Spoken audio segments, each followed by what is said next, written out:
Pakistan versus India is back on in the men's cricket T20 World Cup, but why were Pakistan refusing to play in the first place?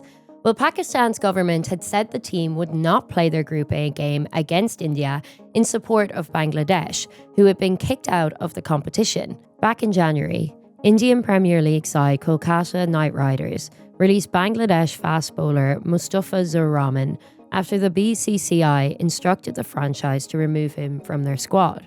The board did not provide a formal public explanation, but the move came amid escalating diplomatic tensions between India and Bangladesh. Relations between India and Bangladesh are tense, with border disputes, issues over migration, shifting foreign policy positions, and wider diplomatic disagreements.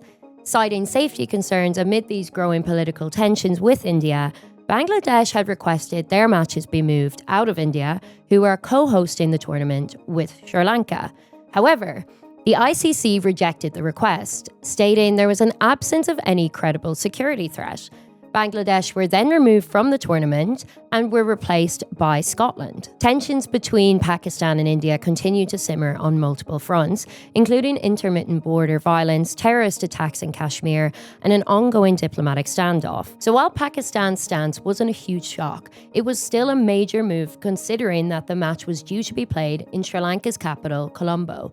But on Monday, the Pakistani government ended its order to boycott the match on the 15th of February. The Pakistani government said, "This decision has been taken with the aim of protecting the spirit of cricket and supporting the continuity of this global sport in all participating nations." Pakistan's boycott could have been extremely costly for the ICC. If the India versus Pakistan match hadn't gone ahead, the ICC could have lost around $500 million. That's because its $3 billion media rights deal with JioStar relies heavily on India-Pakistan fixtures, which reportedly account for around 2/3 of the deal's value.